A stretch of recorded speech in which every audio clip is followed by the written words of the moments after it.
AM 1260 KLYC, and a very good afternoon. 4:42 is the time, 31.5 degrees, and welcome to KLYC. This is Town Hall. And what the goal is with Town Hall is to talk about issues affecting Yamhill County. And we're going to be talking about everything from roads to sewer rates. Today we're going to be talking about Provoking Hope and the issue, as you have heard us talking about in the promo that's talking about this program, the rising, can we call it an epidemic? Epidemic of opioid addictions. Now we have we have a client, a certified recovery mentor, in fact, two of them on the show today, talking about what Provoking Hope is, what they're doing, the challenges and what's being done to meet those challenges. And we're also going to be having Diane Reynolds, who's the executive director on the program.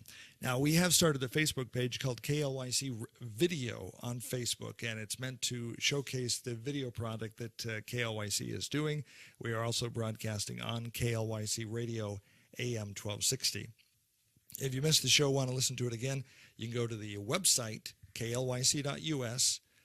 Also, two Facebook locations, KLYC Radio and KLYC Video. So we have on the show today Kayla. Kayla is a certified recovery mentor. May, who is a client volunteer.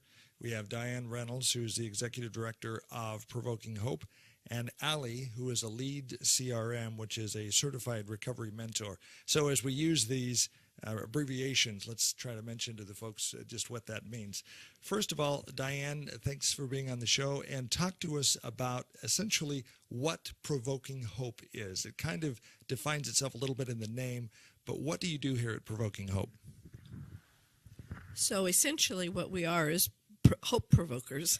So we're trying to meet the needs of struggling individuals who are struggling with addiction, dysfunctional lifestyle and life behaviors that often accompany the lifestyle of addiction. And we have certified recovery mentors who we match with the clients as they come in, and they can do everything from give them transportation to and from their treatment programs. They can go appear in court with them. They can take them to doctor appointments. When they first come in, I would say the first thing we're trying to do is help them to recognize and meet their basic needs. And so the simple list of what a basic need is: do you have safe shelter? Do you have food? Do you have clothing? Do you have a support unit around you that can help you as you try to break your addiction habit? And that's the first thing we're trying to provide for them. And we walk with them for as long as they need us.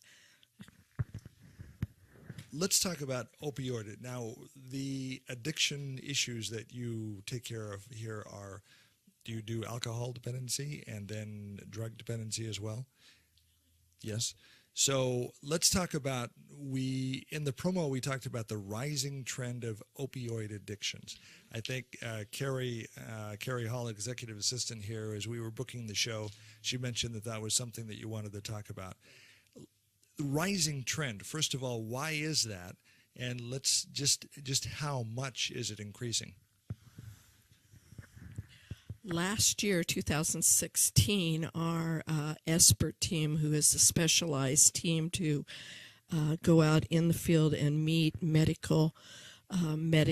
people when there's been an opioid overdose. Thank you, Allie. So last year there were 81 calls through 911 for individuals who had overdosed. We personally went out and met the ambulance or the medic van on 7 of those across the county. So that was 2016. In the year of 2015, there were 76 opioid overdoses in our county. So, it's increased every year. It's increased. And why? Well, part of why is because in the integrated care organizations, the doctors are being held more closely accountable for the issuing of pain medications, Percocet, Vicodin, oxycodons, and those are all chemically generated heroin. And so they're not giving those out in prescriptions as rapidly as they used to and as easily as they used to. So individuals who got hooked on heroin through those pills are actually going to the streets now. And not only are they going there because their doctors won't give them the meds anymore in a bottle, but also because it's cheaper out there on the street. The girls across the table from me might have a better explanation for the increase, if you want to ask them that question. Sure, let's go ahead. And right now we're going to be talking to, who would like to talk first? Do you have a preference? Okay, we're going to talk to Kayla, who is a certified recovery mentor. She's been through the program and is actually helping others now. So tell us a little bit about your story. Now, you were involved in an opioid addiction. Is that correct?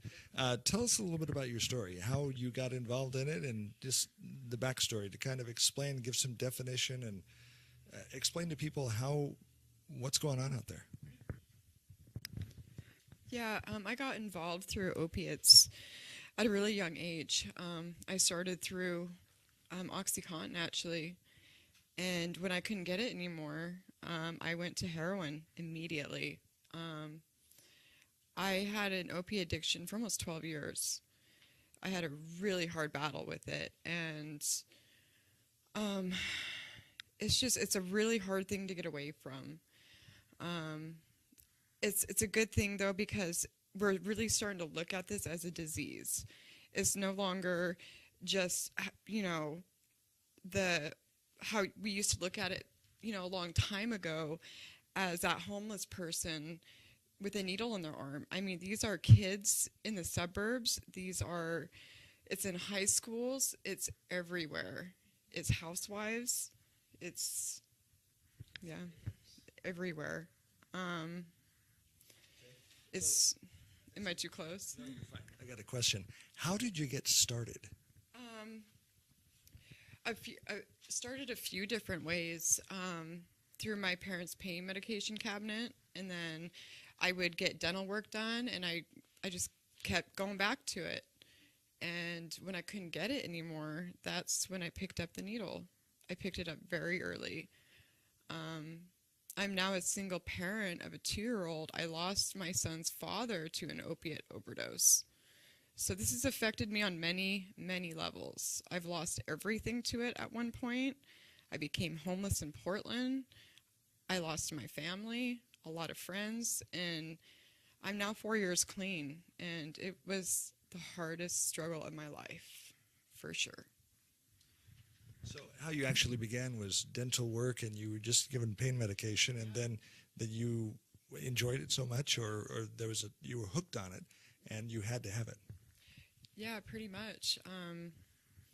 I'm an addict. Just about when I was a teenager, anything I did, drinking or anything, I took it to an extreme. It's almost like I didn't have a cutoff switch, which, any addict today will tell you that. We don't have, I got to quit now. You just keep going until you hit your rock bottom or you're dead. That's the end results. Let's talk to May, who is a client volunteer now. Share with us a little bit of your story. How did you get started, and what's your story?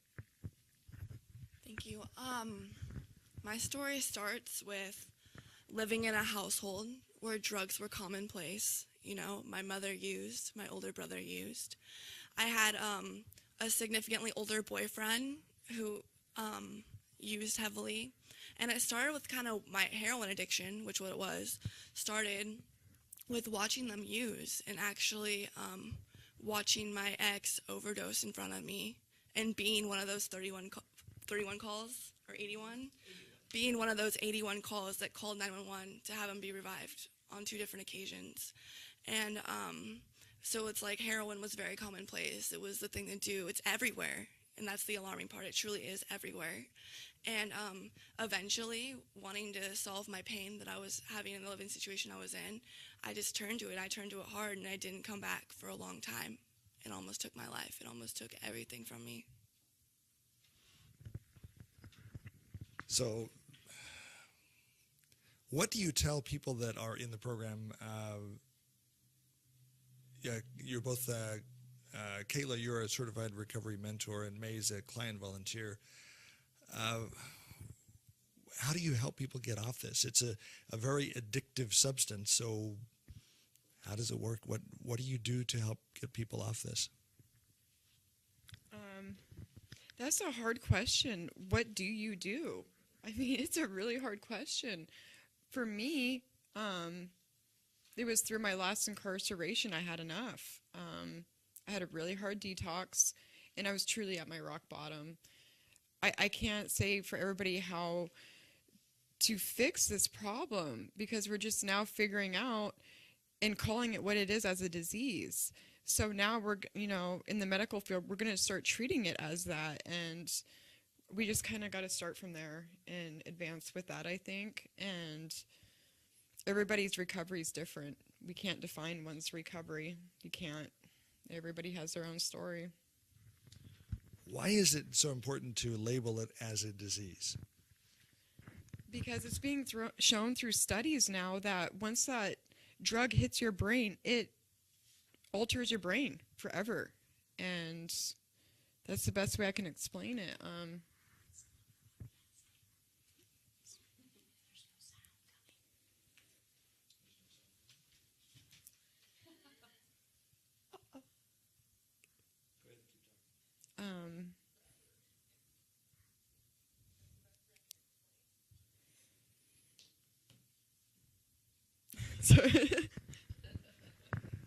AM 1260 KLYC, and yes, we are on the air. So we'll continue with the show. Let's talk to Diane. Diane Reynolds, the executive director of Provoking Hope. What can people do? Let's say people are hearing the broadcast and they want to help. What can they do? Well, I think, first of all, the honesty policy. If you're listening to the broadcast right now and you have a child who you wonder about, stop wondering. Do something. Call chemical dependency in McMinnville. Call the mental health division in McMinnville. Call Provoking Hope in McMinnville. Find the answers as the parent of that child. Find the answers. And don't condemn and don't be critical and criticizing and judgmental, even if the child is an adult. Just take an honest approach, and if they won't talk to you, then educate yourself. Find out, why is it that they go into your bathroom in your home and stay in there for 15 or 20 minutes, and then when they come back out, they're not cranky anymore. They're not fidgety. Instead, they're sedate, and they're calm, and they're peaceful. If you're seeing that, then challenge it and question it, not to them, but to your own self. Be honest with your own self. The other thing is are they running through lots of money? Are your credit cards losing money online? Are you missing pieces of your silverware or your things missing from your home? And if they are, then take an honest approach to that and call it what it is. So that's what parents can do. Parents can get out of denial and face what's going on in the life of this person that you brought life to. If you are an observer, on the outside, you have a friend or you have a boyfriend, and you know what's going on in their life, you have two choices. You really do. There's only two. You can enable the behavior, you can be a part of the problem, or you can be a part of the solution. And the solution is to educate yourself first and find out everything that you can find out. And, going back to Kayla's comment about this, the issue being a disease, and we're calling it a disease now.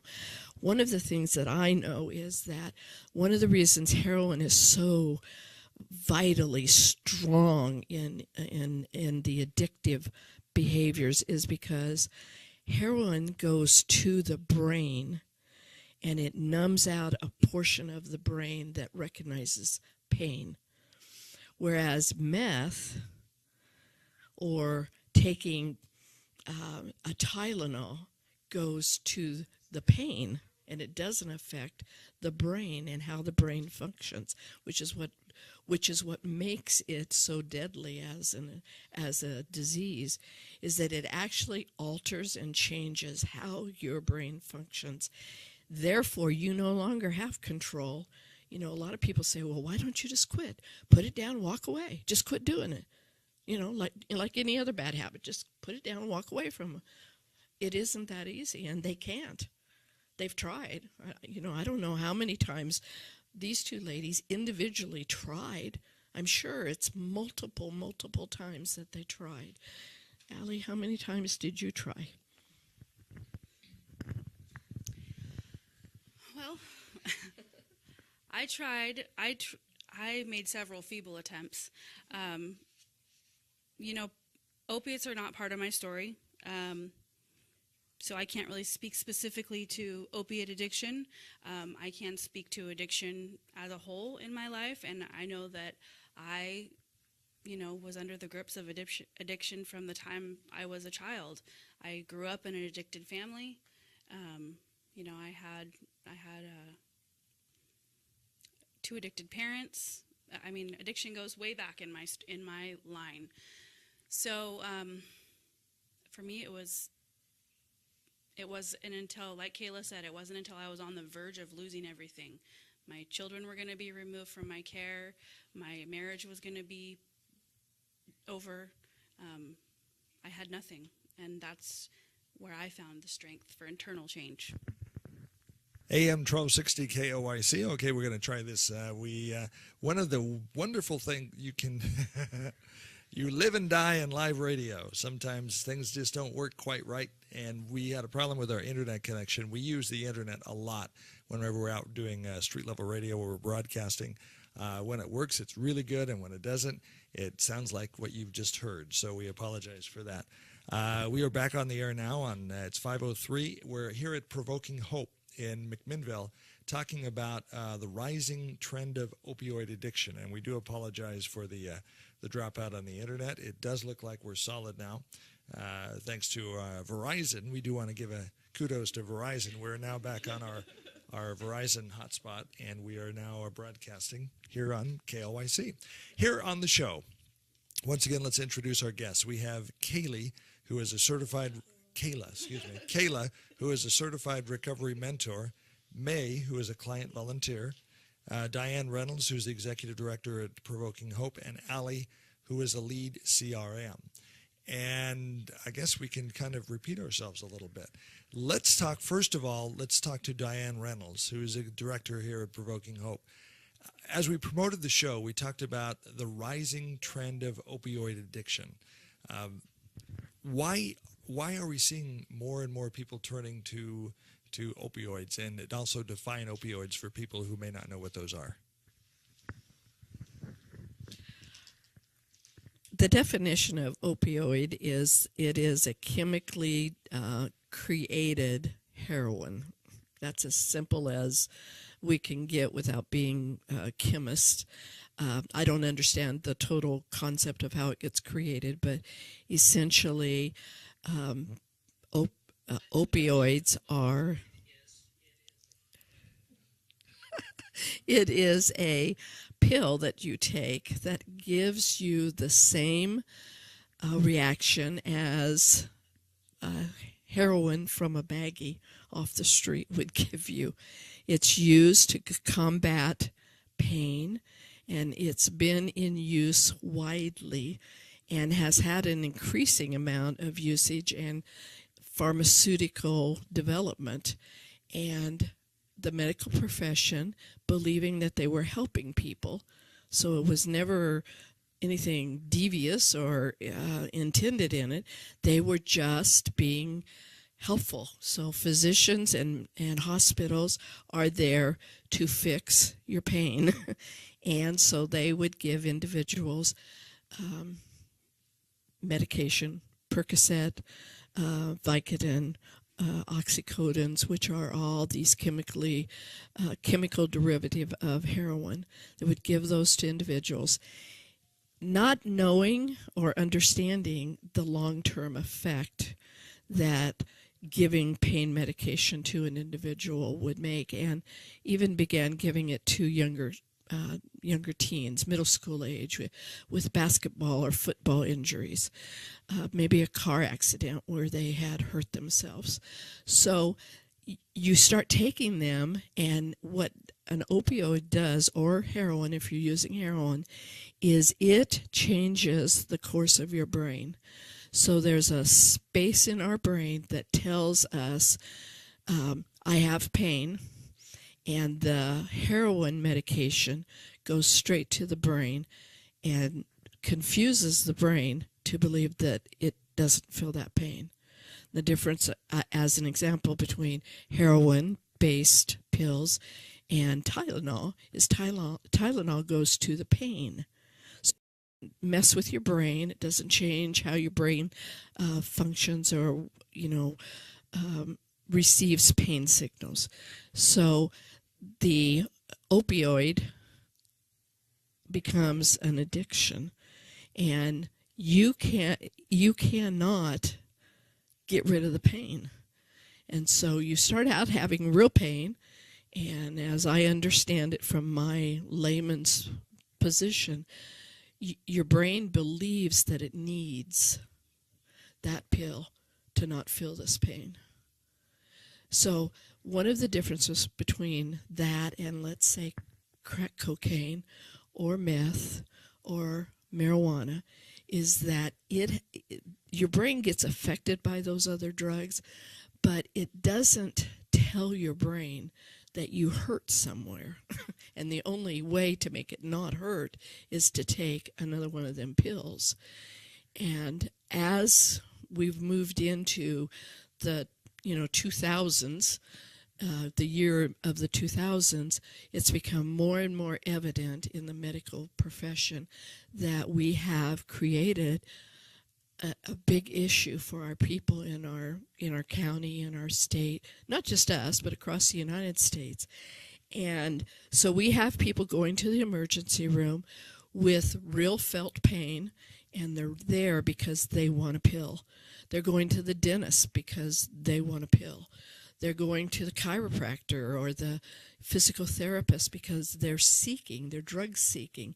Sometimes they don't even understand that's what they're doing, but it doesn't take them very long if that supply source gets cut off, which is what's happening as we've become more educated.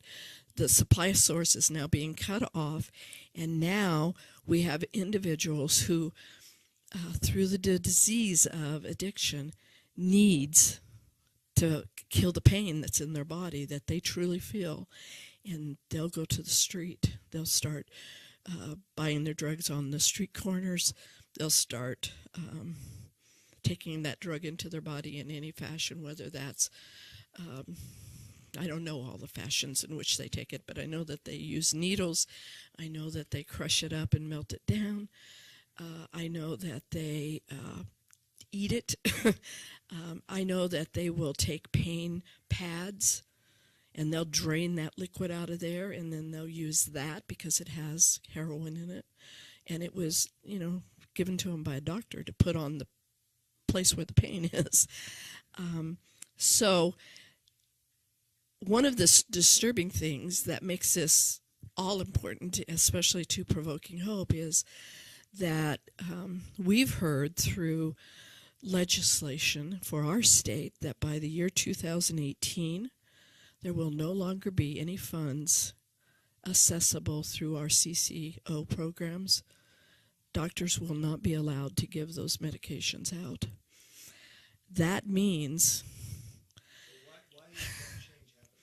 because federally the federal government is mandating that we have to begin to address this epidemic. We have to begin to talk about this. We have to start putting it out on the table, because we have thousands of people from every walk of life, executives.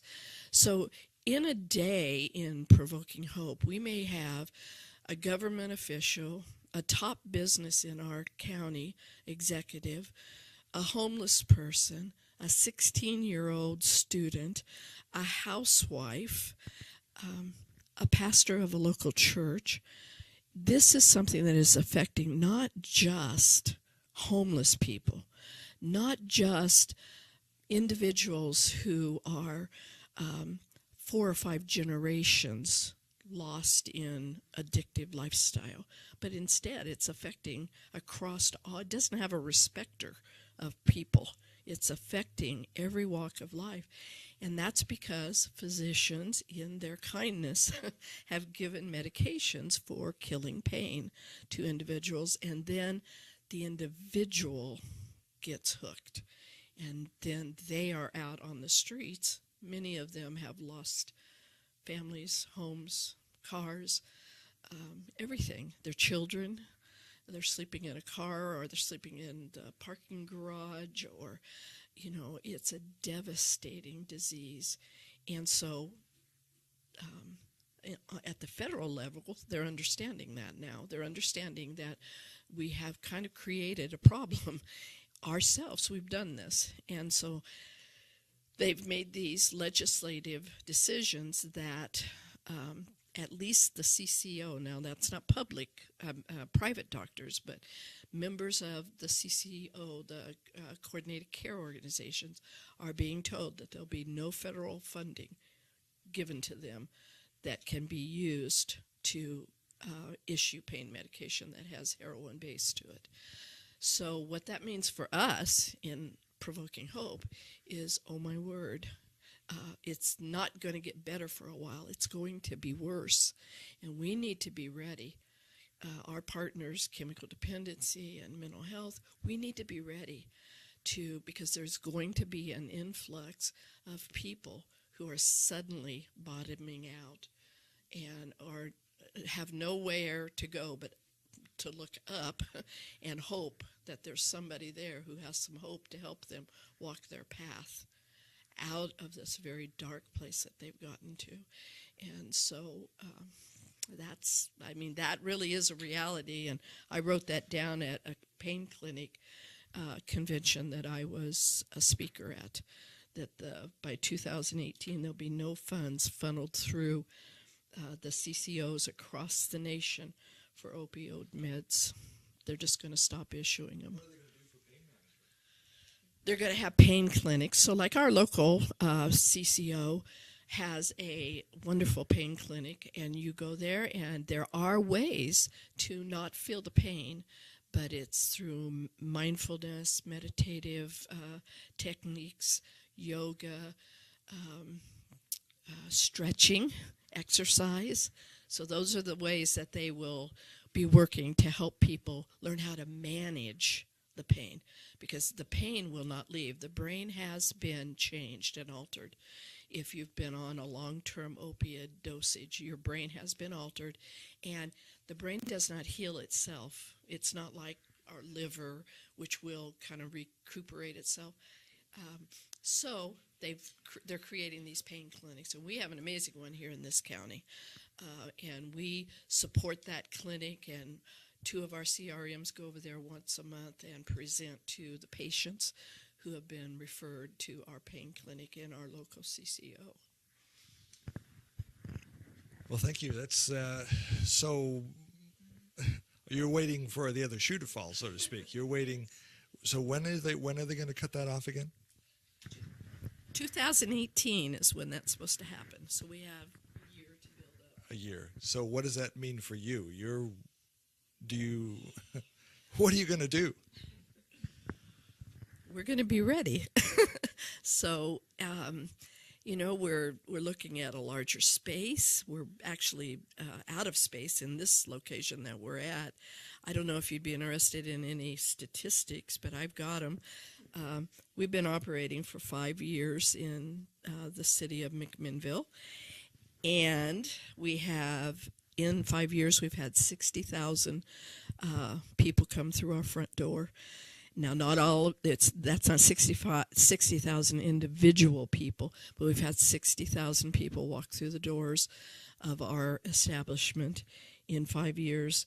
48,000 of them are unique people, and 30,000 of them came with no treatment, no agency other than they walked in because they were crying for help.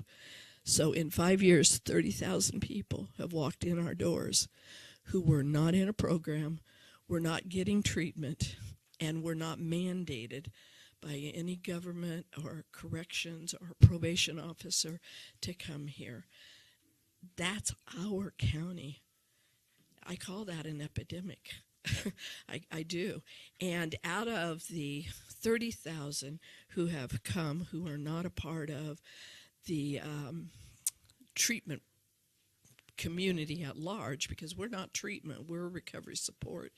Out of the 30,000, I would guess easily somewhere between a fourth and a half of those were heroin addicts. Let's talk to Kayla and May about how they got hooked on opioids. And Kayla is a certified recovery mentor.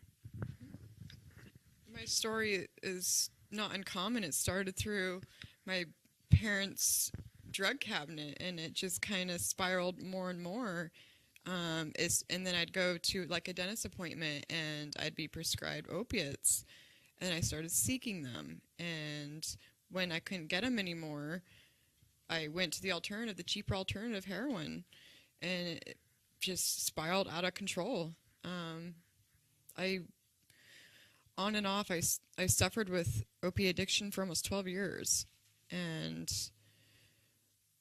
it's a really hard thing to overcome. I can honestly say it's probably the hardest thing anybody will ever go through, and I can't stress it enough that it is a disease. I mean, yeah, we're not exactly born with it, but once we pick that drug up, it changes our brain forever. I will sit here and say I'll be an addict for the rest of my life, but I'm not. I say this a lot. I'm not the face of addiction anymore. I'm the face of recovery, and that's why I'm sitting here. That's why she's sitting here. What was key? Now, this is a very strongly addictive drug. What were some of the keys for you to break that cycle and get off it? For me, it was homelessness, and it was mainly my last incarceration. I served a good 6 months in county jail. And for me, I had basically like a spiritual awakening. I had enough. I went through a very hard detox. I had no assistance. It was really hard. And when I got out, I stuck with it. And I had great support around me. And then I lost my son's dad to an overdose, and it clicked. I was like, this is crazy. I want to do something about this. I want to be on the forefront of helping these people. I want to give back to my community that gave back to me while I was suffering. And that's why I sit here. Well, thanks for sharing your story. May, let's hear your story. I grew up in a household where drugs were commonplace. My mother was a heavy user, and so was my brother. We were all IV users. And I had an older ex-boyfriend that I was using with, and he ended up overdosing on heroin in front of me. And I had to call 911 and get him to be Narcaned, actually on 2 different occasions. And that really messed me up. And like that relationship ended, and I had a lot of residual pain from it. And like the only way I went to numb that pain is by using heroin. And it's just like once I started doing it, that's all I wanted. And I completely fell headfirst in, like within a matter of months, I lost everything. Life as I knew it just plummeted down. I ended up going to jail again and again. My house ended up getting raided. I was pretty much on like Skid Row, like the death door, like truly. just because of this drug. And like I was somebody that growing up I wasn't like talented and gifted, I was, I played sports, but it didn't matter. Addiction doesn't discriminate. It doesn't care. If you give it a chance, it'll take you for everything you have. What was key for you to break that addiction cycle? What helped you turn the corner? Surrounding myself with like-minded individuals that had bright, shiny taillights guiding the way of recovery. Coming back every single day, suiting up and showing up, going to meetings, going to Provoking Hope, going to treatment, and every day, no matter what, just continuing forward. And suddenly, one day clean turns to 2, and 2 days clean turns to 3, and you finally figure stuff out. It's just like putting one foot in front of the other no matter what. You don't stay clean forever. You stay clean just for today. And that's like the strongest piece that's carried me through again and again and again. So one of the things that's been mentioned several times is opium and opioid drugs are used to help dull the pain or get rid of the pain, the emotional pain as well. So what mechanisms do you use to cope instead of taking the drug? I attend counseling. I reach out to people. I have a lot of people that I trust completely, and I can confide in them and whatever. And there's really like a true healing of like the honest communication with people around you. That's why these CRMs are extremely beneficial should you choose to utilize them. There's people that have been where you've been and want to help you. And there's really like immense power in that. Absolutely. I try and just like embody like mind, body, and spirit, as far as like recovery goes. Like I work out, I go to church, and I continue forward no matter what and pay extra mind to like my health. Well, thank you for being vulnerable. Thank you for sharing your story. And thank you as well, Kayla. I'll get it right here. Kayla. So, Diane Reynolds, we need to talk to Allie. Allie is the lead CRM here. We were talking to her when we lost our internet connection a little bit ago. So can you share your story?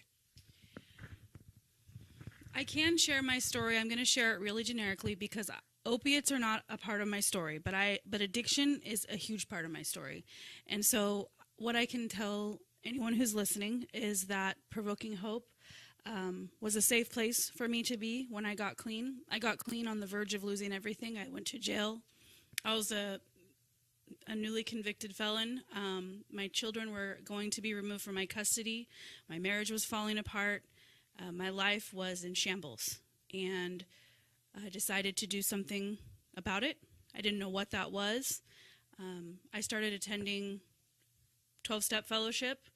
And in between 12-step fellowship and treatment, I found Provoking Hope. And Provoking Hope became my safe place to be in between everything else that I had to do during the day. Like-minded people were here. It actually wasn't here, but we were back in the other building. Provoking Hope gave me a new... It was a place where somebody believed in me when I did not believe in myself. Somebody trusted me when I did not trust myself. I felt completely unworthy and untrustable and had all these negative feelings about myself when I came to recovery. And this was one of the first places where I found somebody who would give me a chance, and I felt honored to be asked to answer the telephone or clean the kitchen or do anything, because it was I was at that low spot in my life. So Provoking Hope is a huge part of my story, and I'm grateful to be able to come full circle. And I really want to say that these two girls right here, like, as far as heroin, like, I know you said you're not the face of addiction, you're the face of recovery, and that's absolutely true. But these are the people. Like, this is what our community needs to know. It's not homeless junkies under the bridge. It's young men and young women. That is who we're seeing more than anybody else through our doors. Young America is being ravaged by heroin, and we have to speak out, and we have to do something. We have to share our stories and give back, just like we're being given a chance to do here. That is where we find the solution. So as we go one step further down the road to finding a solution, First thing is acknowledgement of the problem and knowing, and people waking up and understanding there's an issue. So then what's the next step? What do you think? Giving them a chance. Giving them a chance, and more than one chance. That's probably another important thing that I've learned and lived and know about addiction. Most times, it's chance after chance after chance after chance. We never give up. We never give up. We never give up. Thank you for being vulnerable and sharing your story. Let's talk to Diane Reynolds, the Executive Director of Provoking Hope. I notice here on my list of talking points, you're expanding services to the West Valley. And so as we talk about, and you shared some rather startling news about the fact that they will not be able to get opioid pain relievers from a physician in the future, and then you're going to probably have a revolving door at your front door. And we probably may lose some people from overdoses. What do you need to help fight that? Do you need more money? Do you need more partners? What does that look like? Well, we're always open for more partnerships, and we could not do what we do without our partners, and I just need to say that very as strongly as I can.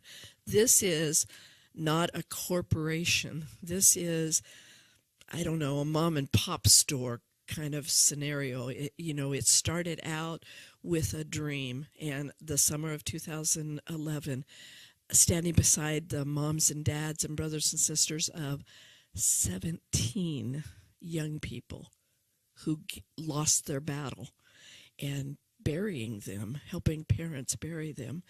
And I'm an ordained minister, so when somebody in the recovery community passes from their addiction, I often get that call to be there for the family. And so as we got deeper and deeper into this, we got more and more understanding that we can't do this alone. This is not a I organization. This is a we organization.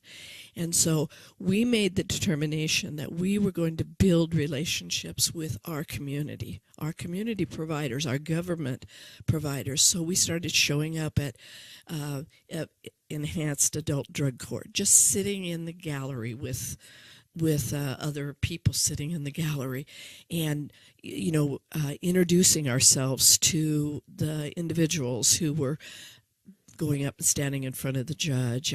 We started showing up at gatherings where recovering people were at, and just began to build the face of somebody who had hope, somebody who would be willing to stand beside you. And it was really small in the beginning. That was 5 years ago. And we didn't run after grants. We didn't as an organization, myself personally, and our board did not want to commit ourselves to a grant where they would tell us how we had to do things. We wanted to be able to love people unconditionally, and if that meant 15 times we brought them in, or they came into us, and 15 times they went back out and relapsed and reconnected with the drug community. The next time they came in, it was just like they walked in the first time. And we recognized that that was a basic need, kind of what Allie talked about. Who are we to judge? We are not anybody to judge, because this is a disease. And I never talked to any 6 or 7 year old child and had that child say to me, when I grow up, I want to be the best dang drug addict on the street. Kids that's not their dream. And all of our clients are 6-year-olds. They were 6-year-olds, and they had dreams and ambitions, things that they wanted to do, sports that they wanted to participate, careers that they wanted to try out. And the drug interfered with that. So we're going to give them as many chances as it takes. How many chances would I want if I stumbled? And one thing that I feel really strong about in the solution is that addicts are not criminals. And our county jail is full of individuals. Right now, today, I could go through the roster and I could check mark people who are sitting in there because they're addicts. And they're not criminal. They have a disease, and we need to begin to address what is the problem instead of putting them, incarcerating them, and throwing them into a jail cell. Now, I'm not saying that that isn't a bad thing, because somebody sitting at the table is in her 4th year of recovery because she hit her bottom inside of a jail cell. But to just automatically throw somebody in jail because they're an addict and they relapse, and that's what happens, and that's where our system is built, and it's backwards. It really is backwards. So we should expend the money that we have spent on incarcerating into treatment and make it available so that nobody, we don't charge fees here at all. So what do we need? We need people who will fund us. So we have a fundraiser on January 14th, and we're gonna be up at in the room that's called the Foundry up at Church on the Hill. We were scheduled to be in the Armory out on Highway 18, but they've shut that down. So we have an annual fundraising dinner. There'll be an amazing meal. There'll be 3 or 4 speakers who will tell their story of their walk with Provoking Hope. And our partners will be there, the ones who support us, who are a part of the system, like Health and Human Services, DHS, the CCO, the judges, corrections folks. But we'll have a raffle, we'll have an auction. Our theme this year is Beatles, so we have an individual who'll be singing Beatles music for us live. And so we need to fundraise in order to keep the operations side of the budget paid. Our employees and the taxes and those things get paid through our contracts. So we deliberately didn't do grants. We sought contract connection with our county, our state, and the federal government. So I'm actually contracted through Provoking Hope. We're contracted with these agencies, and that's what allows me to have, and I don't remember the exact number, I think we have 28 certified recovery mentors working in our building, and 17 administrative people carrying the admin role. So we have about 45 employees at this point, including me. And so those people's salaries and livelihood are being supported by our contracts that we receive. But we have this operations budget that we have to keep the lights on, keep the building. We're out of space again. So right now we're double desked over in the other side of our building. The lobby is often full with 48 to 58 people a day come in here. We feed them lunch. Every single day you can come here and get a hot meal and a hot cup of coffee, or in the summer, a cold drink. One of the ways that May gives back is she comes like on Thursdays and she makes breakfast for everybody. And it's her way of giving back to this community and to Provoking Hope. We appreciate it so much, the things that she does. We have a large base of volunteerism that goes on here, in addition to our 45 employees who give far and above what I pay them for, because, and every single one of those 44 people are recovering addicts. So the one who isn't a recovering addict in that scenario is myself, and I wasn't addicted to alcohol or any chemical.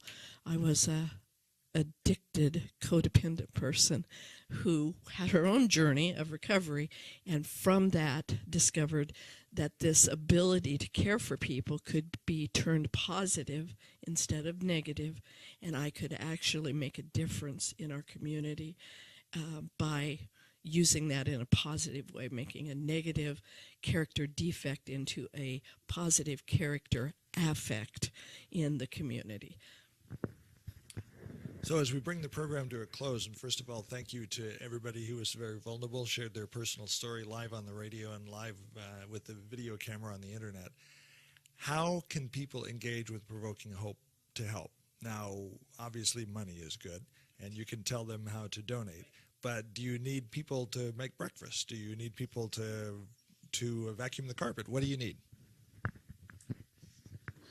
So, as quickly as I can kind of round down this, we have a program called Responsible Moms. So in that program, we're dealing with mothers who are pregnant in the first trimester of their pregnancy.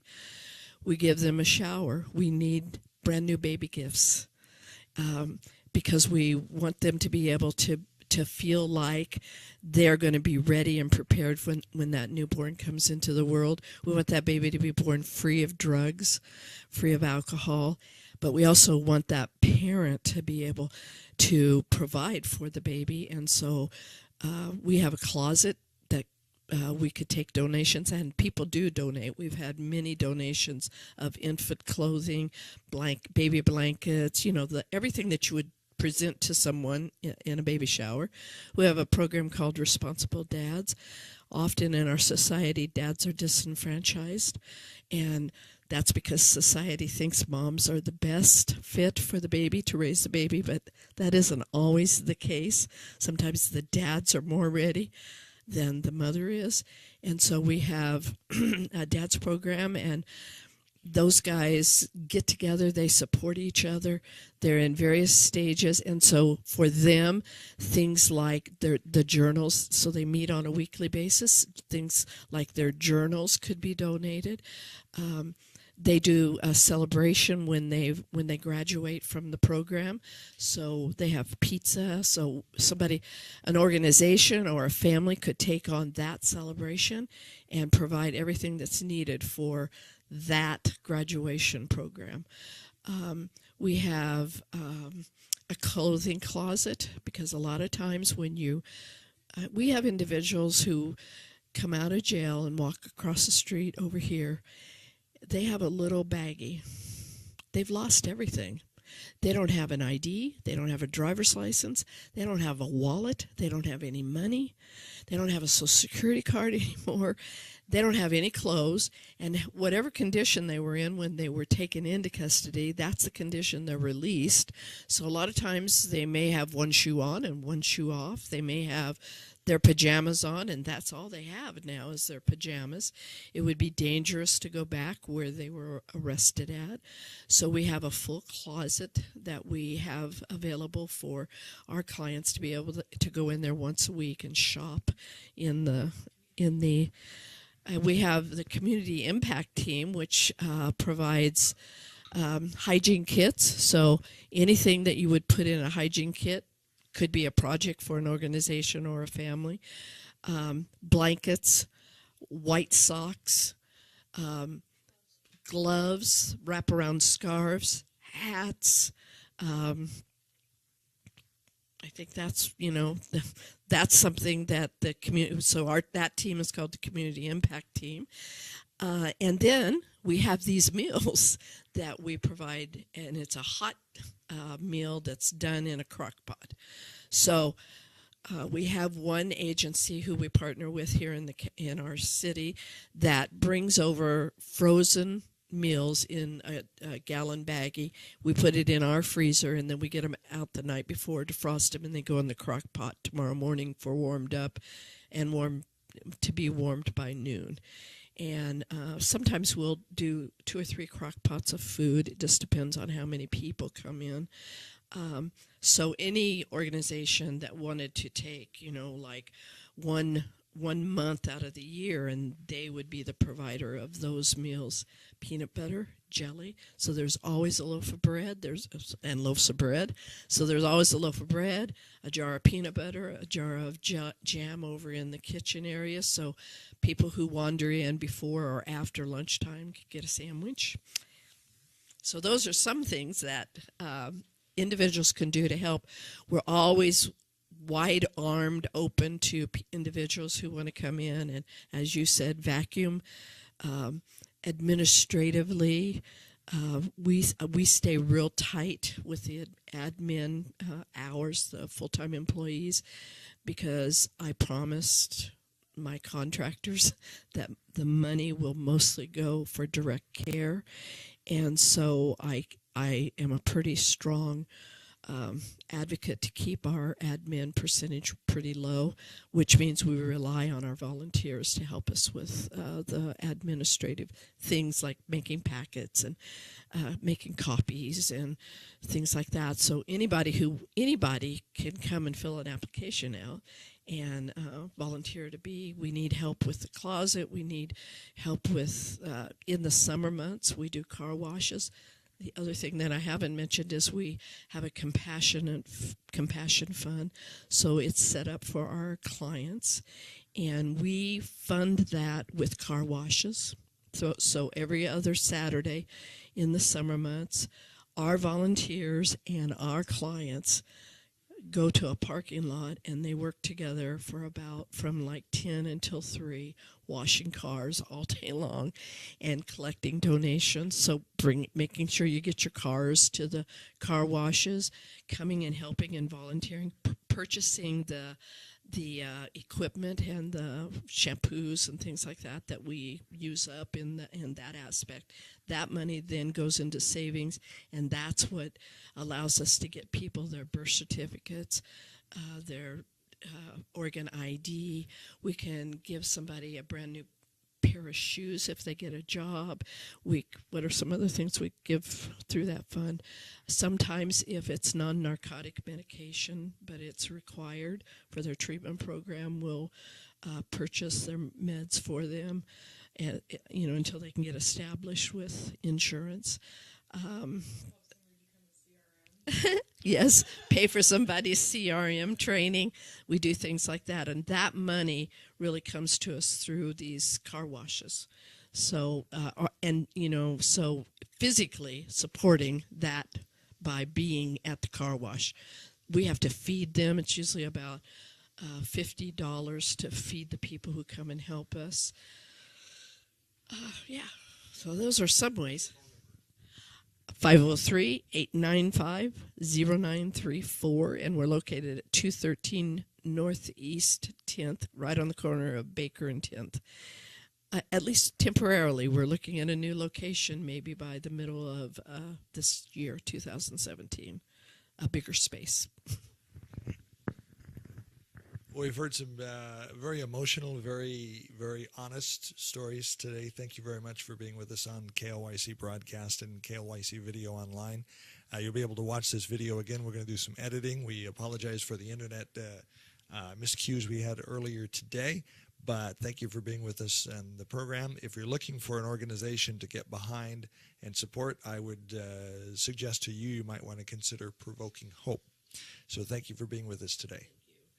AM 1260 KLYC, and we're going to get back to regular programming here in a minute. We are running a little bit long. We'll have the closing stock market report here in just a minute as soon as we get that queued up and ready to go. But in the meantime, the music continues. Here's Leslie Gore and a hit from 1963.